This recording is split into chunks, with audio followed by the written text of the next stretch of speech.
2024 সালের 5 আগস্ট বাংলাদেশের রাজনীতির ঐতিহাসিক দিন।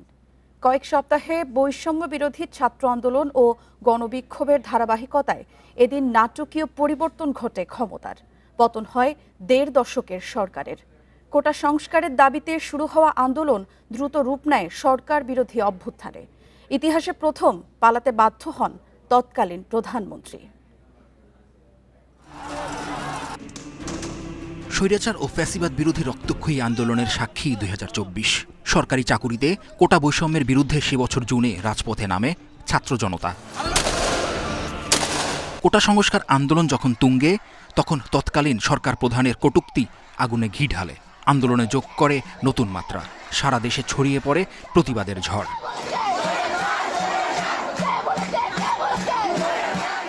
আন্দোলন দমনে ছাত্রলীগের সশস্ত্র হামলার বিরুদ্ধে সোচ্চার হয় সর্বস্তরের মানুষ।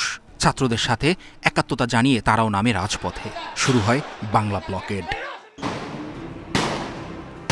জনবিক্ষোভ ঠেকাতে দেখামাত্র গুলির নির্দেশ দেয় আওয়ামী লীগ সরকার। নির্বিচারে গুলি চালায় অস্ত্রধারী পেটোয়া বাহিনী। শহীদ হন আবু সাঈদ, ফাইয়াজ, ওয়াসিম, মুগ্ধসহ জানা অজানা অনেক তরুণ। 19 জুলাই কারফিউ জারি করে মোতায়েন করা হয় সেনাবাহিনী।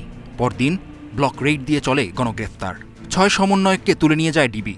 পাল্টা হিসেবে আসে মার্চ ফর জাস্টিস কর্মসূচির ঘোষণা।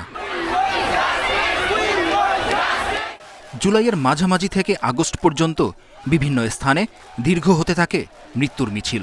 প্রতিবাদে ঘোষণা আসে অসহযোগ আন্দোলনের। 3 আগস্ট কেন্দ্রীয় শহীদ মিনারের সমাবেশে স্বৈরাচার পতনের 1 দফা ঘোষণা করার পর আরও তীব্র হয় দমনপীড়ন। প্রাণঘাতী অস্ত্রের লাগামহীন ব্যবহারে বাড়তে থাকে হতাহত।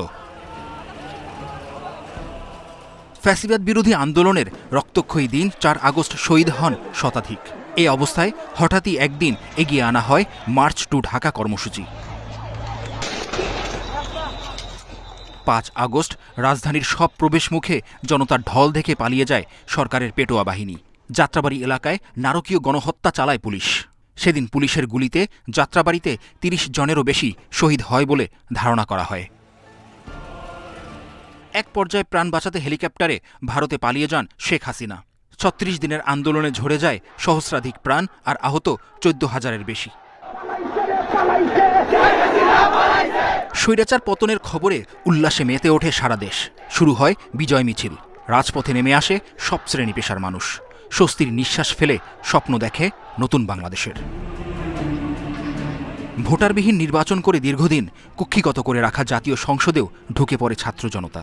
লাল সবুজের পতাকা ঘিরে দেখা দেয় অভাবনীয় দৃশ্যের। শিকদার মেহেদি, ইন্ডিপেন্ডেন্ট নিউজ, ঢাকা।